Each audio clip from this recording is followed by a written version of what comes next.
I extend a warm welcome to our beloved speaker, Professor Dr. A.V. Srinivasan, sir, who is going to share his clinical experiences in migraine management. In fact, headache is a special area of interest for him. When I went through his curriculum vitae, so I found that it was mentioned as a special interest.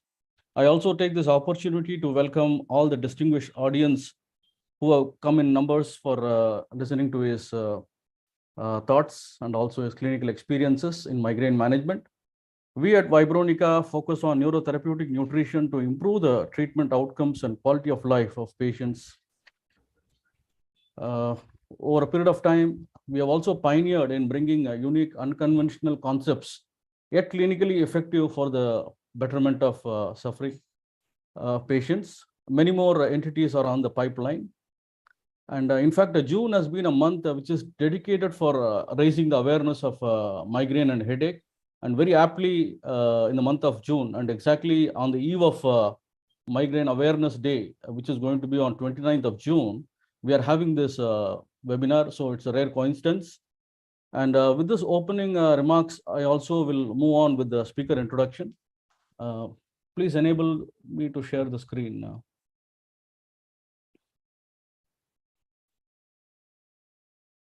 Venkat, please close this PPT so that I can just share the speaker introduction slides. You'll have to stop share so that I can do that. Yeah, now it's better. It's coming. Yeah. Yeah, sure. Yeah, started sharing. Yeah.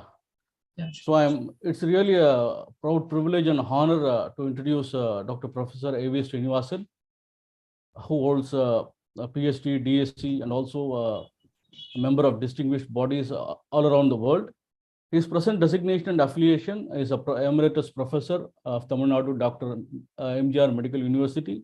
He is also a former adjunct professor of IIT Madras in the Department of Biotechnology. Sir also has been a former visiting professor of Cleveland, Ohio, Hershey Medical College, USA. His major achievement, he has spent 50 years in Madras Medical College. He entered the Madras Medical College premises as a student, and when he retired, he was a distinguished professor of neurology and head of the department at the time of his retirement. Thus, he has spent around 50 years, which is very significant in one's medical career life. He is also president of Indian Academy of Neurology in 2017. He's the first Indian to get AINA award in America. That's an academy award given by the neurologists who are of Indian origin, who are practicing in US. This happened in Philadelphia 2001. He has also conducted various international workshops on electrophysiology, epilepsy, movement disorders, and headache. He is also fellow of various distinguished bodies like American Academy of Neurology, Indian Association of Neurology, and Royal College of Physicians, London, England. Presented more than 60 papers in international and 25 in international conferences. His published works include 30 research papers and 15 chapters in various medical textbooks. He has also been bestowed with many national and international awards. Some of the significant awards is AINA Award, Association of Indian Neurologists in 2001. He also has received the Dean Commendation Award for his clinical work in October 2001. He is also a former member of Academic Council of NIMHANS. Thus, he is very familiar with all the top-notch neurologists of NIMHANS. He is also former chairman, Board of Research, Tamil Nadu Doctor Medical University, MGR Medical University. He has also received various awards, some of the very significant awards which I would like to highlight. Indian Academy of Neurology Conference, Presidential Oration he did in 2017. He was also a keynote speaker in New York 2018 International Neurology Conference. Economic Times in 2018 has selected him as one of the inspiring neurologists across the country. He has also received very many awards from many social bodies and academic institutions. And with this introduction, I now request Professor Dr. A.V. Srinivasan to take the floor and share his presentation. Thank you, sir. Over to you, sir.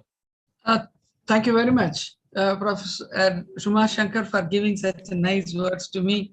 And thanks a lot for your very excellent exposition, especially of your uh, company, and given me this opportunity to share the thoughts on migraine. I worded the heading as management of migraine in this millennium. Now, if you look at the millennium part of it, yeah, sure. The most important thing that one should have are six senses as a physician. The first sense is a sense of observation. Once you have an observation sense, then you get immediately a recording sense. You record all your details. Once you have the recording sense, God has given us common sense to get the best clinical sense. Once you get the best clinical sense, therapeutic sense automatically follows. And got a therapeutic sense, one swallow does not make a summer. And hence we have to have a research sense to make it completely viable and as well as reachable to each and every person from primary, secondary, and tertiary centers of excellence.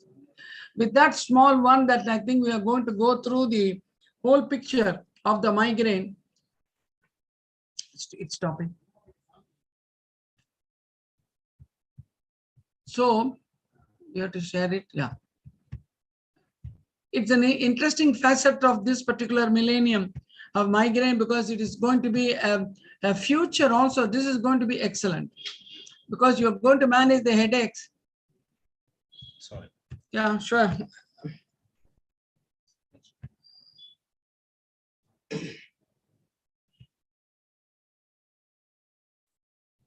It's not moving.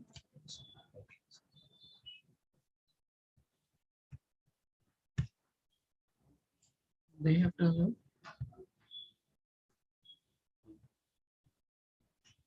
We can cap this and then.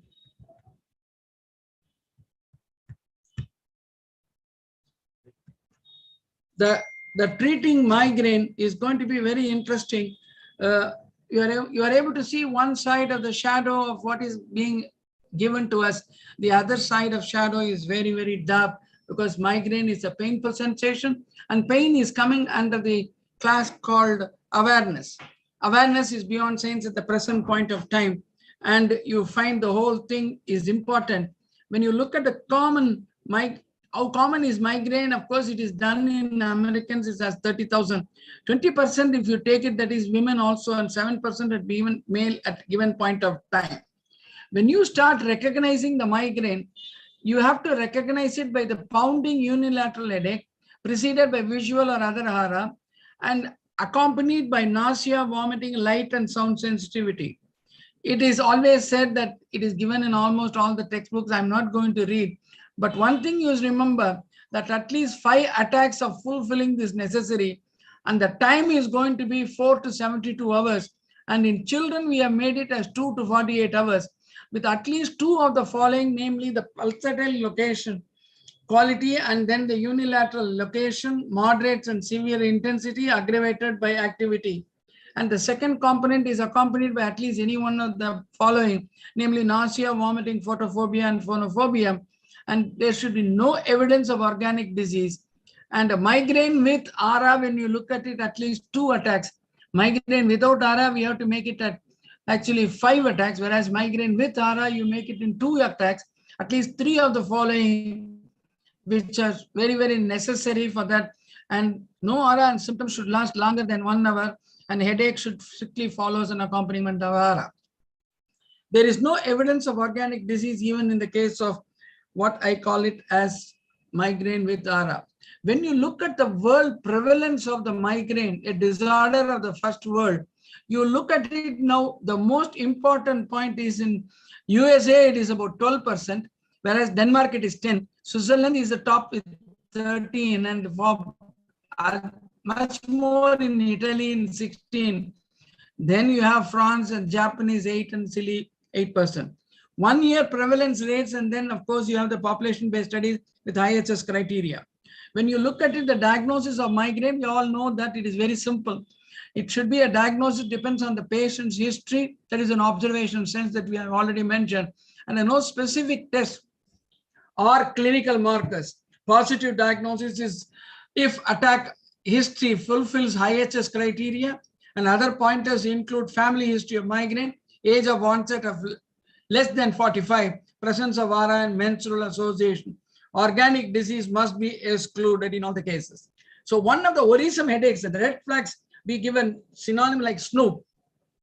Snoop means yes, is systemic symptoms like fever, weight loss, or secondary risk factors like HIV or a systemic cancer, and the neurological symptoms or abnormal signs in the form of a confusion, impaired alertness or consciousness, and O is onset is should be sudden, abrupt, and split second, and older, that is one onset is progressive headache, especially in older people, and also the previous headache history, a first headache or a different change in headache frequency, severity, and clinical features. It's always very useful for these worrisome headaches. And then when you looked at the prevalence of migraine by sex and age, when you look at it, in the female, it is always predominant. And the American Medical Study in 2499 gave this value. And in the male, when you look at it, the maximum capacity occurs at the 35, whereas in 25 patient cases are occurring in the female, and it has got a broader spread from 20 years to 70 years, while in men, it is about 20 to 50, maximum 70. It occurs even after 80. The physiology is really the vasospasm of the lungs, spreading wave depression of Leo, trigeminocentric, and allodynia are one of the four processes of the physiology for getting the headache. When you get into vasospasm, number one is the aura artery spasm. It can be visual or focal neurological symptom, or it can be a plial or occipital small artery branches. In the second, headache is compensatory vasodilatation, pounding unilateral or sick headache. 3, inflammation and muscle spasm, the second pain phase. These are all certain changes that can be seen and mimicking as if it's just a stroke, but it happened to be only changes occurring including the pruning of the vessels clearly says it could be a possible migraine chronic. Phases of migraine, of course, has got a vague prodrome, psychic change, and then craving for especially chocolates. It's one of the prodrome of vagal, especially headache, vague prodroma, or it can be a classical aura focal symptoms and vision diminution, or it can be a throbbing unilateral pain, or an inflammatory process producing prolonged phase with especially tension type of headaches, post-dromal, and then migraine-related stroke. These are all the phases of migraine that one can see in a clinical presentation. And you can see some of the examples which have been described. When we talk about the spreading wave, the brainstem controls cortical activity, the epileptic-like phenomenon that separates over cortex, visual phenomenon that spreads over surface of brain like a shimmering sea, and a stereooral Jacksonian phenomenon, and concurrence of migraine and epilepsy, and why epilepsy drugs work for migraine. Now, these are all certain pictures which are very clearly seen. Another factor for migraine is trigeminal theory. Serotonin, again, when you look at it, the serotonin 95% is secreted in the stomach, only 5%. This 35% produces, we can call it as a SAD in a human being. SAD means S for stress, A for anxiety, and D for depression. And all these factors contribute to the mechanism of trigeminal theory and then causes headache. The trigeminal afferents are usually sensory function of face and then the meninges, and the trigeminal efferents are to the vessels. The cause of vessel spasm and sensitivity is still being worked out, and this theory primarily explains the action of triptans 5-HT, IB1B, and then D, and agonist. When you look at the migraine attack per se, trigger mechanism operates increased serotonergic and noradrenergic stimulation in the brainstem, and then that causes dilatation and constriction of cerebral and the scalp blood vessels, resulting in the stimulation of the branches of the fifth cranial nerve, which do act through the thalamus and cortex and produces pain. Through a chemoreceptor and hypothalamus produces photophobia, and through the chemoreceptor it produces nausea and vomiting. These are all the clinical manifestations starting from the triggering to the symptom analysis. So when you look at it as a migraine pathophysiology, very clearly seen that the vessel is going from the trigeminal now to the thalamus and then to the cortex. And you can also see the most important point is the Magnus Raphe nucleus and superior salivatory nucleus. and locus coeruleus and dorsal raphe of nucleus, including hypothalamus and cortex and thalamus, plays a very crucial role in the pathophysiology of migraine. And we said that there is an allodynia theory. Migraine is a state of hypersensitivity, like sounds, and then smells, touch, light, all head in the headache. Need for dark room, pest preventive decreases sensitivity, anticonvulsant, tricyclists, beta and calcium channel blockers. When we look at it, what is centralization phenomena? In any case of pain, when there is going to be in the periphery, you don't get that much, except when it is going to be a central sensitization phenomenon. It's a time-dependent physiological event. When that happens during a migraine attack, neuronal pathways become sensitized in stages. Example, the peripheral neurons are activated early in the attack, mild pain phase throbbing, and the central neurons are activated later in the attack. Then the full-blown migraine comes into play. When we have already seen that cutaneous allodynia, where painful skin, when you touch it, it becomes painful. And the phenomenon later in the migraine attack, it comes. Once it develops, patients less likely to respond to triptan.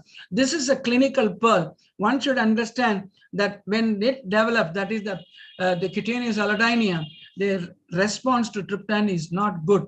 In the small sample of 15% of patients and 93% of patients without this drug, they responded to triptan very well. But you must be in chronic active migraine, one should be very, very careful in this.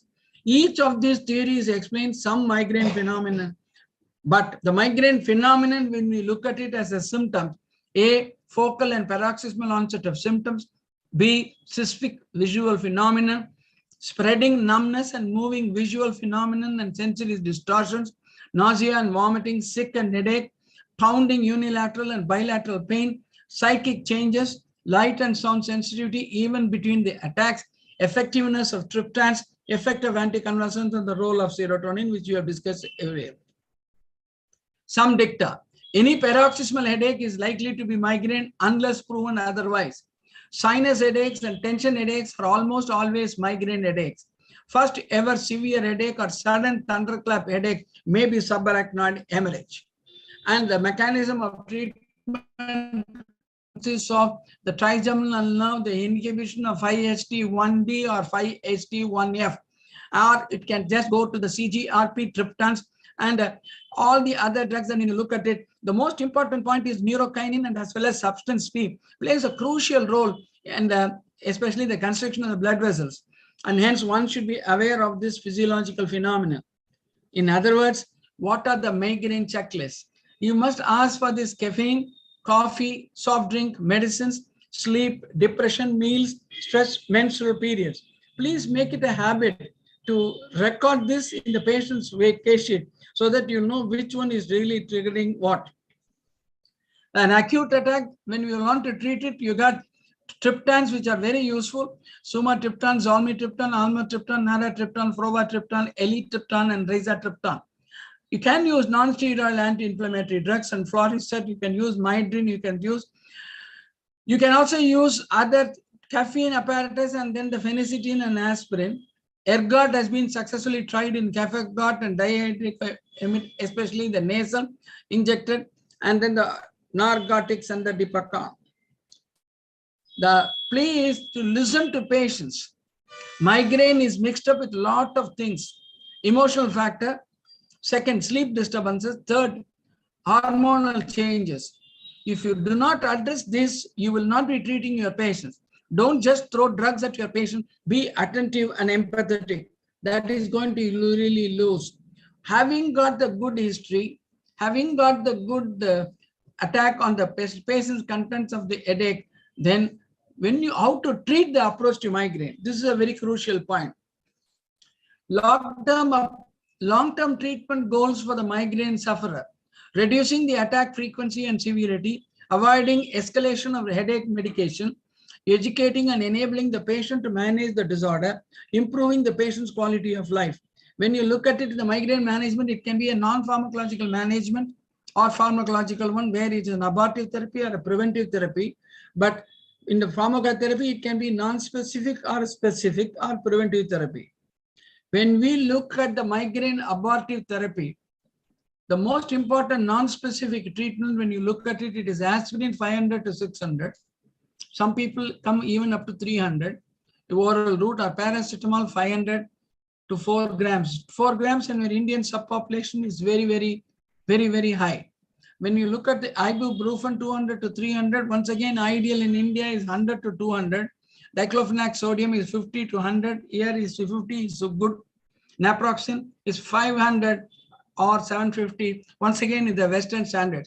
If you take at the dose here, it's predominantly East and the West when you look at the high doses in the West and the low doses in the East, especially in a country like India.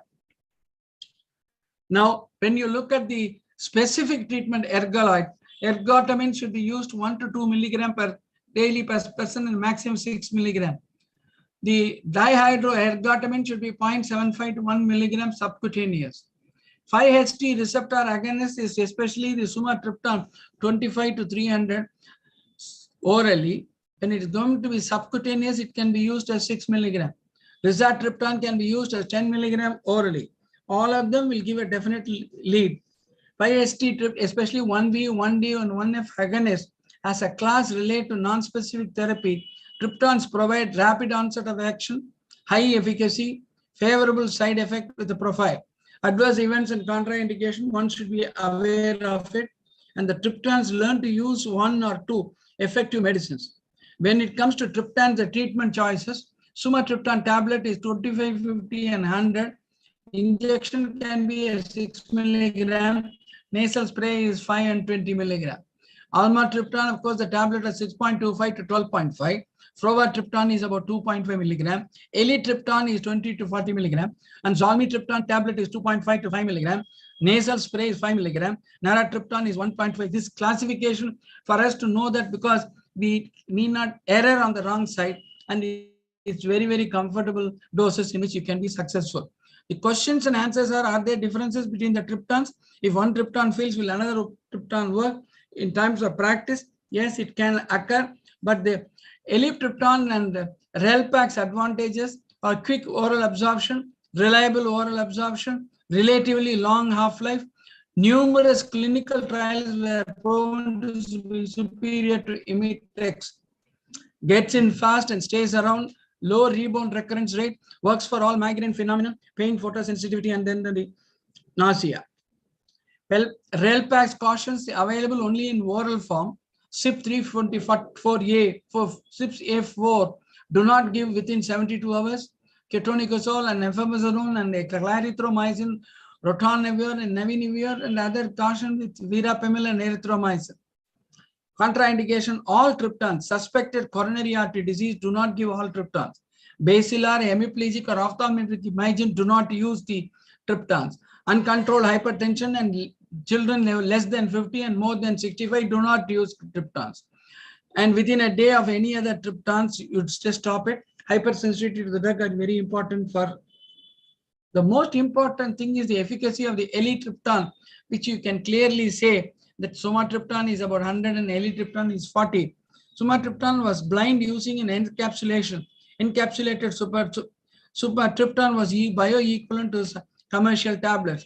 They clearly showed a pain-free response of 40%, relief of photophobia 80%, and then relief of phonophobia 80%, and relief of the nausea is 80%, and headache response is 80%. This is an excellent one given. The Relpax dosing 40 milligram may repeat in 1-2 hours, maximum dose in 24 hours in 80 milligram. Repeating the dose most efficacious if headache returns. The parental triptan, the Imitrex injection, very good, fast, reliable onset, but peaks quickly with short half-life. Imitrex and Zomig nasal, absorption not reliable, taste not good, but may be tried if a lot of nausea. Zumitriptan or Maxalt on tongue, not strictly parental, absorbed through gut. So triptan worry is not released under the age of 18. Second, if you even suspect CAD, do not get a proper exclusionary test. Man and woman of certain age, smoker and other risk factors, be careful. Cerebrovascular disease and complicated migraine is contraindicated for triptan. Watch for overuse and these other medications. Now consider the combinations which are useful or triptan plus NSAID, triptan plus anti-nausea, unconventional agents, Phenergan, Compassine alone or combination, Ziprexa and atypicals. We do not have enough alternatives. We do not have an evidence-based medicine. It is only experience-based medicine, but expert-based medicine are sitting in between the two. But when you look at the anti-nausea factors for migraine management, the domperidone is the dose we can give from 10 to 80 milligram and is an oral dose. Oral or intramuscular or intravenous can be tried in metclopropamide, promethazine, and chlorpromazine. But the most important thing is the metclopropamide is 5 to 10 only. Promethazine is 50 to 125 and chlorpromazine is 10 to 20, 125 only. Why the need for prophylaxis? Abortive drugs should not be used more than 2 to 3 times in a week. Please mark the time. Not to use more than 2 to 3 times in a week. Second, long-term prophylaxis improves quality of life by reducing the frequency and severity. 80% of the migraineurs are medical prophylaxis. When is prophylaxis indicated is very clear. According to the US Headache Consortium, guidelines, indications for preventive treatment include patients who have very frequent attacks, more than 2 per week. Attack duration is more than 48 hours. Headache severity is extreme. Migraine attacks are accompanied by prolonged aura. Unacceptable adverse effects occur with acute migraine treatment. Contraindication to the acute treatment. Migraine substantially interfere with the patient's daily routine despite acute treatment. Special circumstances such as hemiplegic migraine and attacks with the risk of permanent neurological injury and patient preferences, of course, is the final answer.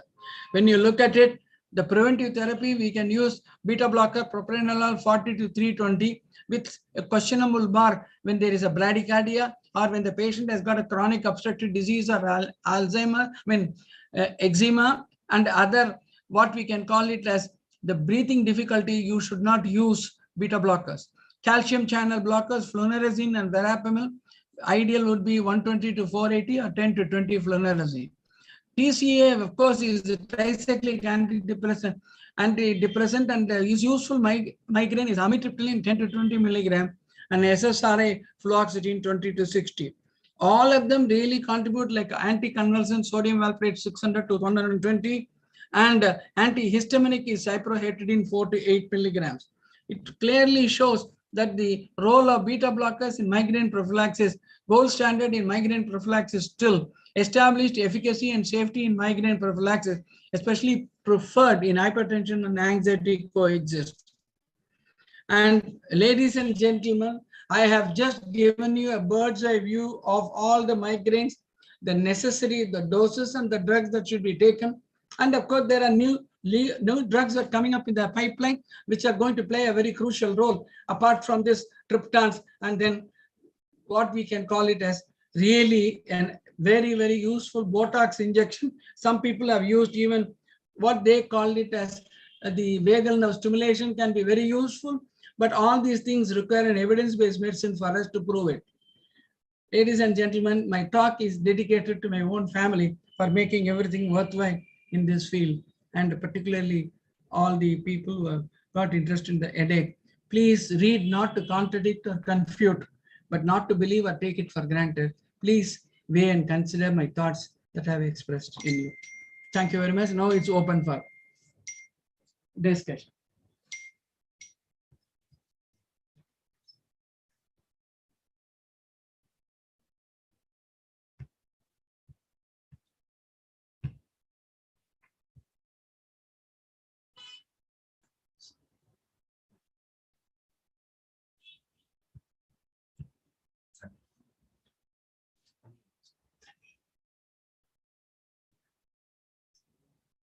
It's not coming, correct? It's not coming. Sir? Sir, Mashangar sir? Yeah, tell me, Ramesh. Yes, Yes, sir. Now it's open. Yeah, thank you very much, sir. Thank you very much Thank for you. your wonderful lecture.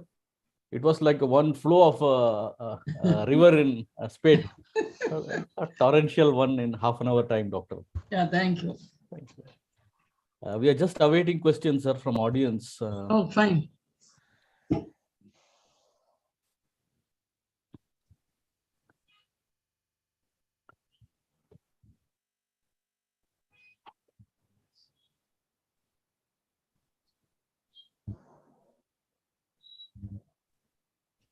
There is one question propping up, Mr. Umashankarji. Yeah, please tell me, sir.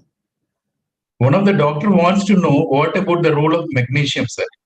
The magnesium, of course, they are now saying that it is very good, both as prophylaxis, but only thing is the magnesium when you give, you must take care of the reflexes of the deep brain reflexes, like you must check it up. And once the magnesium level is normal, then you don't have to worry. Otherwise, it is very useful, but it needs evidence-based medicine. Experience and experts are definitely in agreement with the drugs to be used. So what I mean, evidence-based medicine is a double-blind crossover trial unless it is being done. Till such time, it is going to be in questionable one. It can come in practice. Practice people are really saying it's very good. probably I have also used it, and I found that the patients are benefited. Probably, sir, that could be one of the reasons why American Academy of Neurology has classified magnesium as a grade B nutritional supplementation when it comes to migraine management. Correct. Once they come down so fast, they'll include it under the food category. That's all. In India, you keep a track of magnesium because B12 and as well as in India, B12 is low, D3 is low, homocysteine level is very high, predisposes to infection, respiratory infection and intestinal infection. So one should be careful when they administer magnesium. But if they are normal, then you can only give it. There is one more question, sir, from Dr. Sharath Aleti. Yeah. It's an excellent talk, sir. Of late, I see a lot of overlap of migraine and occipital neuralgia. What is your opinion? Yeah, see, after all, the occipital neuralgia, you are separating it from headache. It's a migraine-like headaches, but only thing is, we don't get the criteria, 5 attacks for a without ARA and 2 attacks for ARA. That criteria, once you use it, it will go out.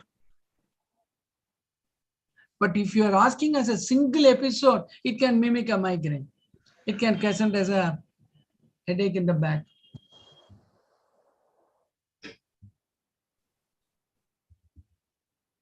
There's another question. Yeah. Is amitriptyline is better than other antidepressants? No, when you take for the amitriptyline, it's an excellent drug. But only one point, please look into PR interval prolongation and QT interval prolongation. If you find that the patient has got a QT interval prolongation, definitely it is not ideal in him. Second, the depression component has been helping it in the amitriptyline in the beginning. For the headache pain, it starts after 2 to 3 weeks. So one should be aware of it. And the absence of a depression is that the patient gets rid of a headache. That means is a comorbid depression is there in him. So if you find any person having a comorbid condition, you can definitely use amitriptyline. The only thing is in older people, beware of this, especially PR interval and QT interval. In older people, I will not subject them to definitely amitriptyline in the beginning, but it is still the safest drug, efficient, and as well as useful. But in a patient with PR interval and QT interval prolongation, don't get into the problem. There are people who have got into arrhythmias with that.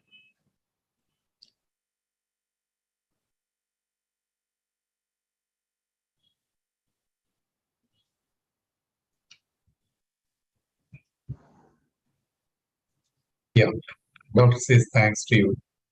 Yeah, absolutely. Thank you. Dr. Ravindra Naman. Yes. Thank you.